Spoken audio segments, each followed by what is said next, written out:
Bonjour à tous, bienvenue dans cette nouvelle vidéo. Petit A du chapitre 2, détecter et profiter du flux. Ce petit chapitre va se composer de deux vidéos différentes.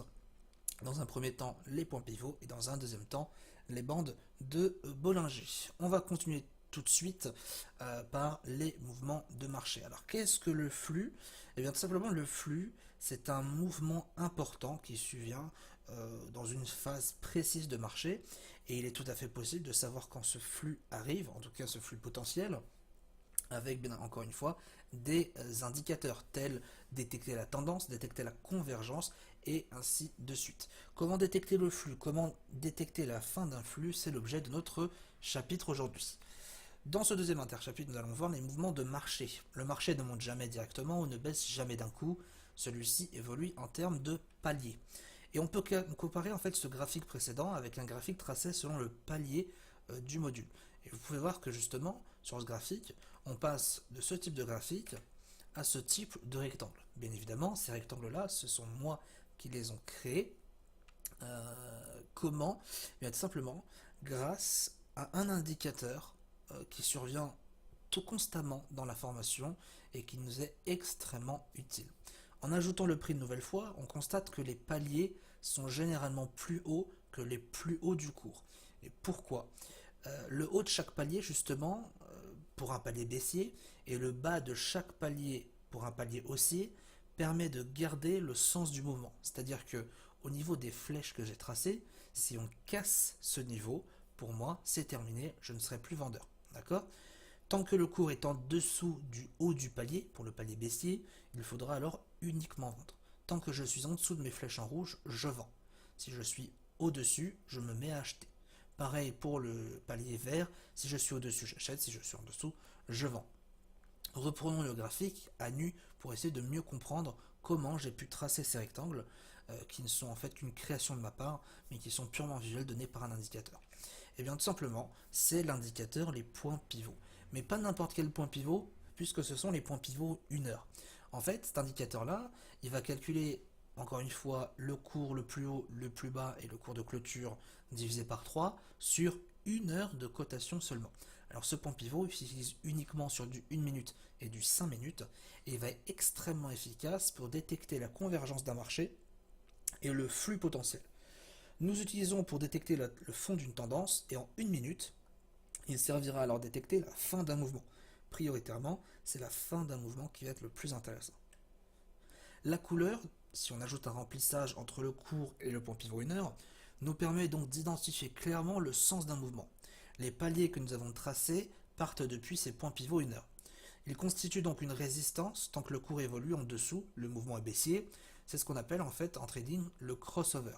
Le crossover de scalping, crossover, donc littéralement traduit en anglais cross pour cassure et over pour au-dessus. Donc si ça casse au-dessus, on est acheteur, si ça casse en dessous, nous sommes vendeurs. Ça c'est le crossover de scalping.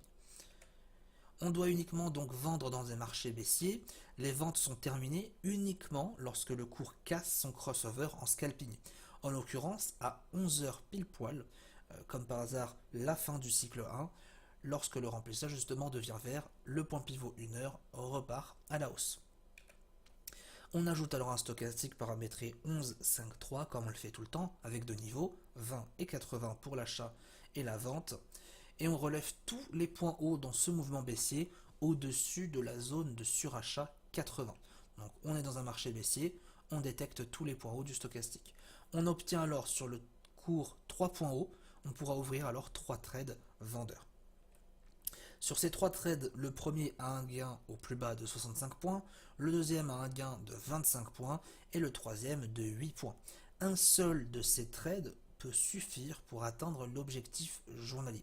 Ça on verra justement dans la partie gestion de risque, mais tout dépend de votre objectif, tout dépend de l'objectif que vous fixez. Il n'y a pas besoin de prendre 50 milliards de trades par jour. Un seul, si vous jouez du 0,5, si votre objectif est 0,5%, un seul peut vous faire gagner. Vous n'avez pas besoin d'aller plus loin que ça. Un seul trade peut vous faire réussir votre journée, comme elle peut terminer à 8h05, comme elle peut terminer à 10h. Tout est possible, encore une fois, en trading. Prenons un nouvel exemple sur le DAX en unité de temps 1 minute. Le mouvement est clairement haussier, on n'a aucun doute sur ça, nous tradons alors uniquement l'achat.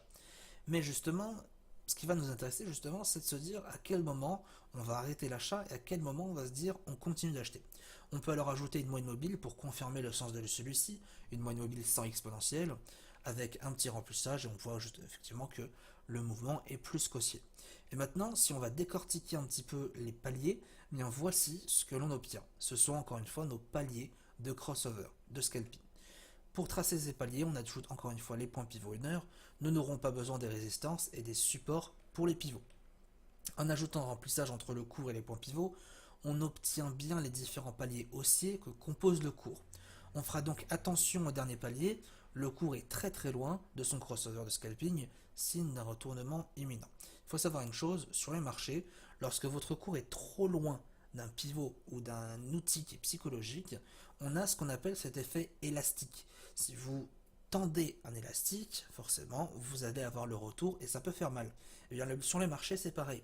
Si vous vous éloignez trop d'une moyenne mobile, étant donné que c'est une moyenne, le cours effectue ce qu'on va dire un centre de gravité. Il gravite autour de la moyenne mobile. C'est comme ça que marche, que fonctionne un marché.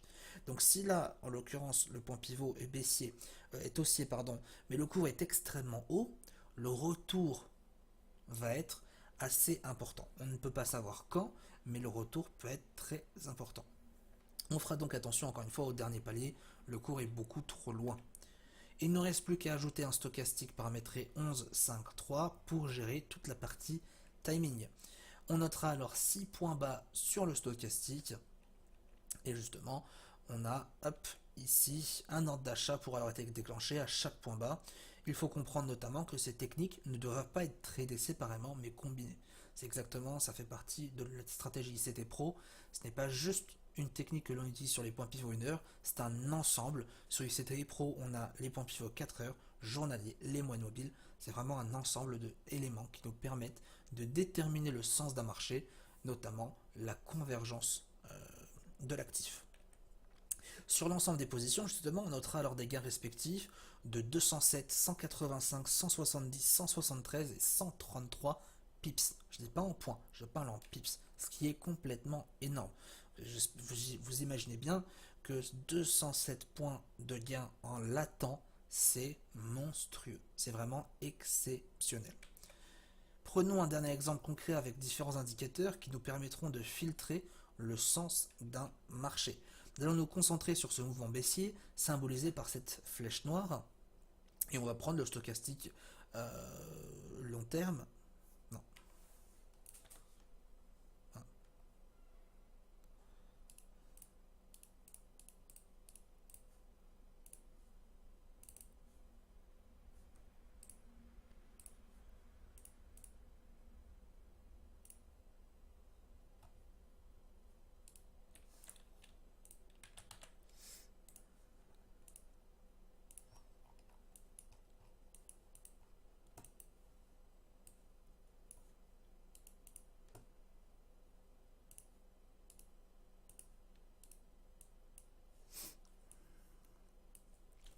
Prenons pour un exemple concret le DAX en situation du 13 février, la hausse en une minute.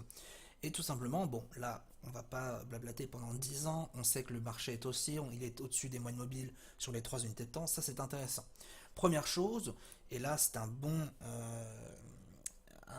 ajout justement sur cette petite technique, on ajoute justement le point pivot, d'accord, donc on va trader la convergence des points pivots, et ici, hop, en bleu, nous allons avoir notre point pivot journalier. Donc on est haussier par rapport au point pivot journalier, on le voit, jusque là pas de secret, et ensuite on va tout simplement ajouter un autre point pivot, mais cette fois-ci dans la période on va prendre le point pivot 1 heure.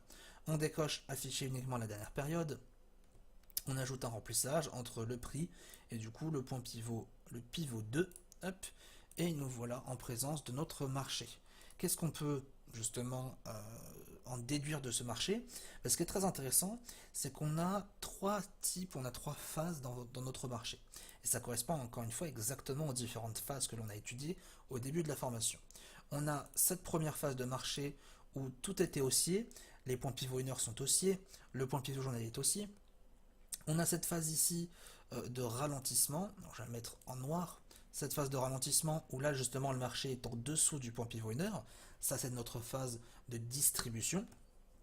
Et enfin, nous avons encore une fois notre phase juste là d'impulsion suivie de notre phase de distribution. Voilà comment on doit voir la construction d'un marché, et ça c'est le plus important. On va acheter ici, ici, ici, pause, achat, achat, achat, achat, achat, partout. Et à ce moment-là, on va se dire, ça fait 2 heures d'affilée, ici, ça fait 2 heures d'affilée qu'on est sous le point pivot, on s'en éloigne correctement, et à ce niveau-là, on va se dire, écoutez, stop, nous n'achetons plus ce marché. Encore une fois, c'est toute une question de convergence des points pivots. Si en plus de ça, j'ajoute bon point pivot ici, 4 heures, vous pourrez remarquer que, hop, en ajoutant remplissage sur le pivot 3, tout était haussier, mais là, comme par magie, à partir d'ici, on était parti baissier sur le point pivot 4 heures. Donc on a pivot 4 heures baissier, pivot 1 heure baissier. Qu'est-ce que je fais? Je ne fais plus rien. Est-ce que je vends? Non. Pourquoi? Parce que juste en dessous, j'ai mon point pivot journalier aussi. Donc je suis haussier sur l'OPR, haussier sur le pivot journalier, donc j'achète. Mais à côté, je suis baissier sur le point pivot 1 heure, mais baissier sur le point pivot 4 heures. Donc je vends. Je vends, plus j'achète, plus j'achète. Plus de moins 2, ça fait 0. Voilà justement comment on doit analyser ce marché. Et c'est grâce à ces petits outils-là qu'on peut détecter le flux. Tant que mon marché est au-dessus du point pivot 1 heure, mon flux va être important.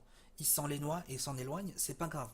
Le flux va être constamment important. Et c'est ça justement qui va me permettre d'arriver à avoir un marché extrêmement intéressant à trader à la hausse ou à la baisse. On se retrouve pour la deuxième partie du petit A, détecter et profiter du flux. À tout à l'heure.